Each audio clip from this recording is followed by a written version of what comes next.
So F1 movie ఇప్పుడే చూసి వచ్చానమాట. నాకు మాత్రం పిచ్చి పిచ్చిగా నచ్చిన సినిమా. సినిమాలో ఏది బాగున్నా బాగోకపోయినా కానీ సినిమాటోగ్రఫీ ఖచ్చితంగా వేరే లెవెల్లో ఉంది. ఒకటే చెప్తా, ఈ సినిమాని మీరు చూద్దాం అనుకుంటే మాత్రం ఖచ్చితంగా థియేటర్ లోనే చూడండి. అందులోనూ మంచి థియేటర్ విత్ డాల్బీ మంచి స్క్రీన్ లో చూడండి. వేరే లెవెల్ ఎక్స్పీరియన్స్ ఇస్తారు అనమాట. ముఖ్యంగా క్లైమాక్స్ ఒక 3 minutes ఉంటది. మన టోటల్ కార్ పిఓవి లో చూపిస్తారు అనమాట. ఆ ఫుటేజ్ చెప్తున్నా కదా, గుండె చేతిలో పట్టుకొని చూస్తా ఉంటాం. అద్భుతంగా పెట్టుకున్నారు. సినిమా మొత్తం సినిమాటోగ్రఫీ కేక అసలు మామూలు లేదు. దాని తర్వాత ఇంకేంట్రా బాగుందంటే మాత్రం బ్రాడ్ పిట్ క్యారెక్టర్ సనీ హేస్ అని చెప్పేసి ఉంటాడు అన్నట్టు. వాడు రిటైర్డ్ డ్రైవర్ అనుకోవచ్చు ఒక రకంగా. వాడిని తీసుకొచ్చి మళ్ళీ F1 లో పడేశారు. ఇప్పుడు వాడి ఫ్రెండ్ టీమ్ ఓనర్ కాబట్టి టీం కింద వాడకుండా వాడు ఇట్లా కాపాడిన జనరల్ స్టోరీ. క్యారెక్టర్స్ చాలా చాలా బాగుంటాయి. అండ్ ఆల్సో నేరేటివ్ చాలా వరకు రొటీన్ గానే నడుస్తూ ఉంటది. బట్ దాన్ని వేరే లెవెల్లో విజువల్ గా చాలా చాలా బాగా చూపించారు అనిపించింది. ముఖ్యంగా రేస్లు అన్ని కూడా వేరే లెవెల్ చూపించారు. స్ట్రాటజీ గానీ రేసింగ్ గానీ అండ్ ఆల్సో మధ్యలో వచ్చే చిన్న చిన్న క్యామియోస్ ఉంటాయి. ఎందుకంటే మన రియల్ F1 రేసెస్ అందరూ ఈ సినిమాలో కనబడుతూ ఉంటారు అనమాట. వాళ్ళందరినీ చూపించడం అండ్ ఆల్సో ఇది ఒక ఫిక్షనల్ స్టోరీ అయినా కానీ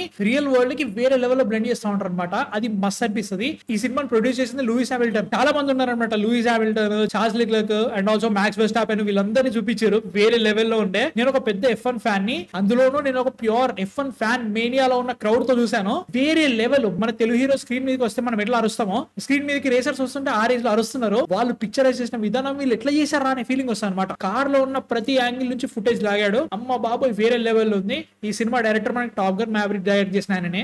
సో అది కనబడుతుంది గ్యారంటీగా. అందులోనూ Sonny Hayes character was fantastic. Brad Pitt అంటే చాలా వరకు స్టోరీ మనకి ఆల్రెడీ తెలిసినట్టే, చాలా వరకు అదే బీట్స్ లో జరుగుతూ ఉంటది అన్నట్టు. అట్లా అనుకున్నా గానీ ఆ స్టోరీని వేరే లెవెల్ హైలైట్ చేస్తారన్నమాట. మంచి మంచి సీన్స్ తోటి క్యారెక్టర్స్ చాలా చాలా ఇంట్రెస్టింగ్ ఉంటాయి. కొన్ని తెలిసిన బీట్స్ జరుగుతూ ఉంటాయి అనమాట. ఒక క్యారెక్టర్ వచ్చేసి నువ్వు ఇప్పుడు వచ్చి తీరాలి అంటాడు. తర్వాత ఒక సర్టన్ పాయింట్ తర్వాత నువ్వు రావడమే పెద్ద ప్రాబ్లం అంటాడు అనమాట. అది చూసిన తర్వాత నువ్వే రప్పించింది అనే ఫీలింగ్ వచ్చినా గానీ, అట్లాంటి తెలిసిన బీట్స్ ఉన్నా గానీ మోస్ట్ ఆఫ్ ద ఫిల్మ్ చాలా చాలా వర్కౌట్ అవుతుంది. క్లైమాక్స్ వరకు కొన్ని క్యారెక్టర్స్ చాలా ఇంట్రెస్టింగ్ అనిపించింది. ముఖ్యంగా సన్నీ హేస్ ఇస్ ఫెంటాస్టిక్. మస్త్ అనిపించింది. ఫార్ములా 1 రేస్ కార్లు కాబట్టి టోటల్ టెక్నికల్ జార్గన్ పెట్టేసి మనకి తెలియని పదాలన్నీ వాడుతున్నట్టు అనిపించదు. కొన్ని కొన్ని మనకి తెలియని పదాలు ఉన్నా గానీ చాలా వరకు సింప్లిస్టిక్ గానే వెళ్దామని ట్రై చేశారు. కొన్ని కొన్ని సిచువేషన్స్ లో అది వెళ్ళిపోయింది. But still no problem about it. అట్లాంటి మైనస్ అన్నిటి ఈ విజువల్ ఎక్స్పీరియన్స్ టోటల్ గా తుడిచి పారేసింది అనే ఫీలింగ్ వచ్చింది అన్నట్టు. మ్యూజిక్ చాలా చాలా బాగుంది. సౌండ్ ఎఫెక్ట్స్, విఎఫ్ఎక్స్ ఉంది అనుకుంటా. విఎఫ్ఎక్స్ కొంచెం ఉంది. అండ్ ఆల్సో చాలా వరకు రియలిస్టిక్ గా ఉండే సినిమా ఇది. వేరే లెవెల్ చూపించారు. క్రాష్లు గానీ, యాక్సిడెంట్లు గానీ, ఆ డ్రైవింగ్ గానీ చాలా వరకు రియలిస్టిక్ ఉంటుంది. మనకు టాప్ గన్ నచ్చిందంటే మీకు ఇది చాలా బాగా నచ్చుతుంది. Guarantee, no doubt about it. నాకైతే పిచ్చి పిచ్చి నచ్చింది. So yeah, these are my thoughts on